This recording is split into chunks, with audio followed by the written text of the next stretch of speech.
Welcome back to the morning show here on Arise News. Now for global business and tech news, Rotus Oddiri joins us. Good morning, Rotus. How are you today? Good morning, everybody. I'm good. Good morning, Ayo. Good morning. Yes, Good morning, yes, Rotus. my favorite day of the week. So yes, we'll have to begin, of course, with oil, as always. Fourth week now of gains for the commodity.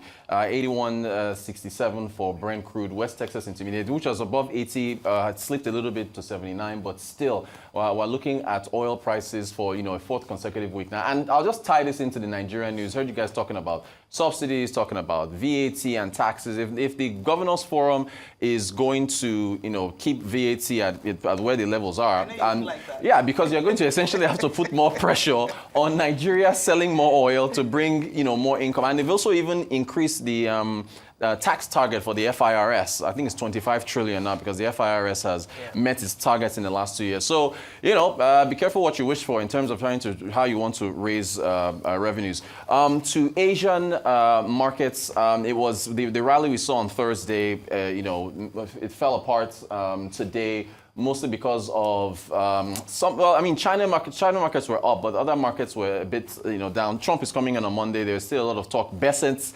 that's Scott Bessent, the pick for Treasury Secretary, said some, perhaps some pretty strong words for China. He said he supports tariffs. He's going to put more sanctions on Russia and so on and so forth. So a lot of that was mixed into the Asia trade. So China up, Kospi down, that's in Korea, Hang Seng up in Hong Kong, the Nikkei down. So to some big news in the commodities, more in the mineral space. So remember we're talking about, before I even get to minerals, China's GDP data finally coming out, 5.4% for the fourth quarter, for full year 5%, both of them coming in ahead of estimates.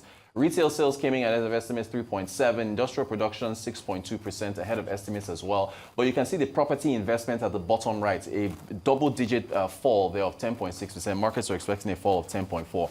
So while China did, and there are some people who question China's GDP data, but hey, while it did meet its 5% targets, there is still the issues with deflation. There's still the issues with the property sector. And we understand that Xi Jinping will not be attending Trump's inauguration. He's sending VP Han there, so we'll get Chinese representation at the inauguration on Monday.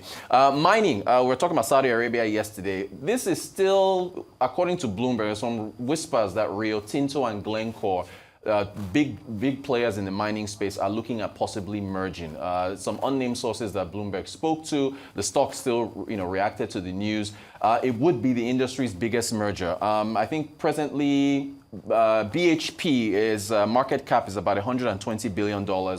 Rio Tinto is about 103. Glencore is about 50. So you join Glencore and Rio Tinto together, that's a combined market cap of 153 billion. Copper is at the heart of this because of what you can use it for, electricity and so on and so forth. But Glencore does have some assets in Africa, and also it has coal assets, two of which that we understand Rio Tinto is not really keen on getting into. It wants high quality tier 1 mines, and Glencore has a number of tier 2, tier 3 mines that it's not interested in. So we're going to keep following this, and then there's of course possible antitrust lawsuits that could come out of this, but it's pretty big news. And again, like Vimbai was saying yesterday, these are the types of things that, Nigeria should be attracting when you look at all the big news that is happening when it comes to mining. All right, we move on from mining, and I think we're going to finally go into some technology news. So Nintendo, their shares fell, though. I should point this out. They finally teased their Switch 2 console. The Nintendo Switch was released in 2017. It has sold about 146 million units since the 2017 launch. They've been talking about releasing a new one, so they did tease this. I think they said April the 2nd they'll come out with some more details. You've got the detachable controllers on each side. The OLED screen, we understand, is going to be a bit stronger. We don't know what the price point is. It's rumored to be about $400. And then there's the question of compatibility between the Switch 2 games and the original Switch games. But the share still fell. I think it's because maybe the markets were not that impressed with it. When it comes to game consoles, it's the software that drives the hardware sales. It's not really the hardware. itself. So again, and they trade on the Nikkei 225 in Japan. So again, Japan's stock index was down. Nintendo shares fell about 5 or 6%. We'll get more data, or rather more information on them later on. I think we go from there to, yes, this was a trending picture on, Jeff Bezos has been lifting weights. You can see his forearms, very muscular. He's cut his hair. He's looking like a Terminator. On the left is him when he was launching Amazon, looking like a nerd with his white shirt. And then on the right is his latest baby, which is, of course, Blue Origin. It has taken 24 years of research and development and billions of dollars to launch a rocket that still crashed. But the good thing is that that's the Blue Origin.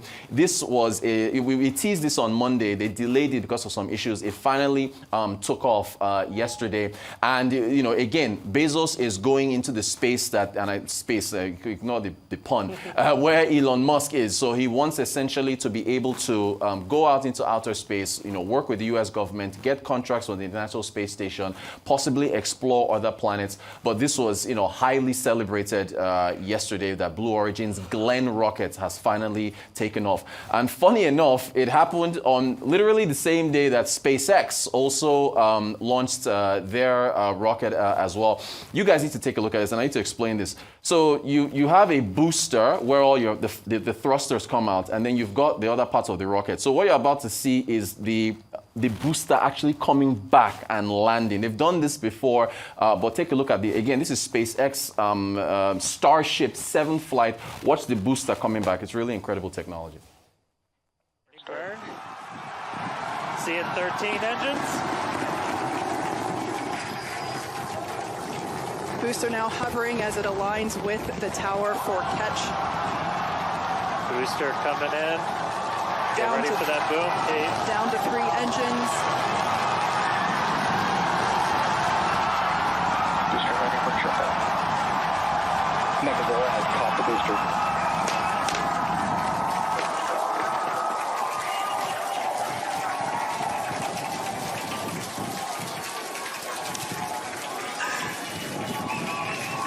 Now, that was being celebrated. The rocket itself actually blew up. And actually lost, they lost communication with it. That's the actual Starship 7. Again, it was a test. It's okay that it blew up. The debris, I think it was spread over Turks and Caicos Islands. They actually had to divert flights, and it was a lot of people some people who didn't even know what was going on were asking whether it was an alien invasion or what was going on. But it was pretty spectacular to see the debris when it re-enters Earth's orbit, and because of the heat, catches fire and then disintegrates. So it was still celebrated by Musk and SpaceX. He even tagged Elon Musk even tagged Jeff Bezos, talking about them being stepbrothers. Bezos, congratulated them. So look, this is pretty much what is at the forefront of innovation for these guys, these big billionaires. From there, I think we go to BMW. I think BMW is teasing a new cockpits for essentially how you're going to be driving. So take a look at that. Today, we reimagined the cockpit from scratch, placing comfort and control in your hands, turning the center stage toward you, and delivering the right information, the right time, in the right place, formed purely around you. Created to keep your hands on the wheel and your eyes on the road. Reinventing driver orientation with the first ever BMW panoramic iDrive. Gorgeous stuff. Finally, Microsoft's research. Microsoft has a research entity that has released something called Matter Gen AI. This is really This is like the forefront of human evolution here. If you think about, again, it goes back to minerals. If you think about, again, I go back to Vimbai talking about lithium. Lithium cobalt was discovered, I think it was in the 70s or the 80s, and has now given birth to what we have in our mobile phones, our laptops, the lithium-ion battery that allows you to be able to do so many things. Now, currently, when you are screening for new minerals and new items, you have to use what's called computational screening. So you go through like several different types of trial and error materials to look for new things that you can use for electric cars and so on.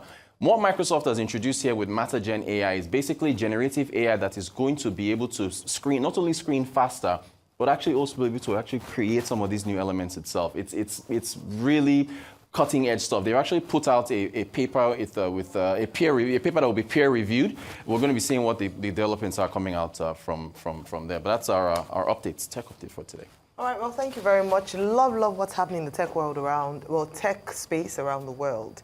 Every time you bring news like this, it's fantastic. You know, I always talk about this, about it's great news for the West, but I just see us lagging behind far and far away. And as you were speaking about, you know, the Microsofts, the Amazons, SpaceX, you know, coming out and just, you know, these innovations, I'm wondering which companies in Nigeria can we begin to talk about, or even on the African continent, who can, even, let me not use the word compete, that would be far-reaching, but at least begin to have conversations around that. I think we need to go back to our curriculum in schools, because if this is the future, then we are not a part of that story. We are not even featuring at all. It's great, it's wonderful to see these breakthroughs, but it is a bit sad because then it makes us reflect on where we are also lagging behind as a nation, as a continent. But let me talk about China this morning. And China, like you mentioned, when you said that their figures or their statistics are a bit dodgy and people are not quite confident in terms of how accurate or sincere they are. But the truth is that if they're being honest with themselves, the economy has to really think, or the Chinese government have to really think of, you know, creative ways to generate economic growth. Number one, China is being hurt by tariffs from the US and other European countries as a result of the threat of over-manufacturing, if I can use that word, and how it threatens local jobs and local manufacturing in these countries. And so even though they are now facing away from North America, Europe, which is their biggest market, to other smaller countries, it would not match up because the spendings from these other nations do not compare. And even though they say they met their GDP target for last year, the last 3 months of last year, they did really good. But people are a bit, you know, a bit wary about those numbers and are saying that they've had the slowest growth in about a decade in China. Beyond that, of course, is the lack of investment appetite because the number of people, policies, tariffs here and there, conflict with other countries, it's not an investor destination as it used to be. It's and not this as is before attractive. Trump comes in. Yeah, so when Trump comes in, like Vimbai was saying during international news that America almost seems like it trusts, you know, the lack of trust between Russia and China is now almost at par. So I don't know what's going to happen. And then the property sector, we've talked about that. So there's a big challenge there. Yes, they can come out with these fancy numbers and make it look like things are going well. But if they're not being honest with themselves, they'll have a big problem on their hands when it comes to the economy in a few years. EVs, great, but we also understand the tariffs on them, the competition from other companies, from other countries as well. So it's not great numbers there on the surface of things, but in terms of the detail, not looking very good at all for China. Absolutely. I love that you talked about, you know, the phenomenon of getting left behind. You brought up BMW. German machines used to lead, right? I mean, if you ask me, I'm a German car lover, so I'll still tell you Germany leads with car manufacturing. But you drive one. I know, sister. I won't mention the brand. I love it, and I'm still holding on. Hopefully, you know, this economy will allow me to get a newer model of that in the same family, But now you look, the conversation has shifted. You know, we're looking at electronic vehicles. The conversation has far moved on. So, I mean, of course, you know, some of us will still be loyal to it because we live in countries that are still a little bit, we're still far away from enjoying the convenience of EVs and so forth.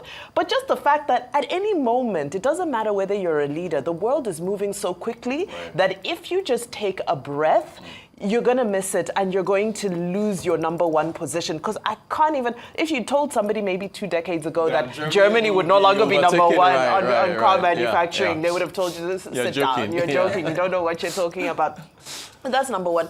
Then number two, you know, what AI is doing just never ceases to amaze me. Just yesterday or day before yesterday, we were having a conversation around childbirth. And the person I'm speaking to was saying that, you know what, it's actually now technically safer to bring the child out prematurely and put them in an AI-generated incubator. That makes a womb. And I just said, is that where we're going? And everyone said, it's safer for everybody, better for mom, better for child. I said, no, I'm old school. He said, yeah, you continue being old school. But, you know, by the time your own children give birth, it's highly likely that might be revolutionized. Let the AI womb look at her and incubate. Exactly. I don't know how I don't know if Africa is ready to adopt I don't know. that I don't anytime know if soon. we're ready. I don't know if we're ready. And then the other issue, mining. You know, I'm Look what's happening in South Africa, right? Look at what's happening in South Africa, and you know this dispute around coal. This Rio Tinto, I was reading on Reuters that the merger the talks have actually ended. They were unsuccessful. Well, that's according to Reuters. But who knows? You know, mining people are notoriously clandestine in their dealings. But the issue of coal, I was reading some reviews of what South Africans feel Joe Biden's legacy will be to South Africa. And they're blaming him and President Ramaphosa largely for the amount of jobs that were lost in the coal industry. Right. Coal industry drives South African economy very demonized heavily. it. They totally demonized it, shut down a lot of mines, jobs were lost. And in all this, the renewable energy tech is not ready. They haven't been able to make that transition. So it goes back to that conversation about, I'm glad you used the word demonization.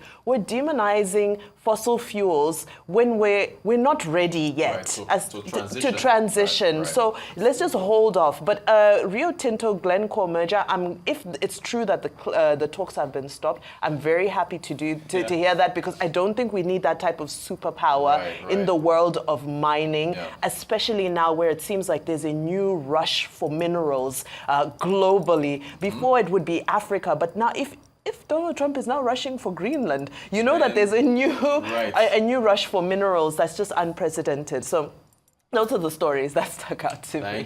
Thank you both. Thank you very much, Rotus. We'll see you again at 11 for Global indeed. Business Report. Yes, indeed. All right, fantastic. Well,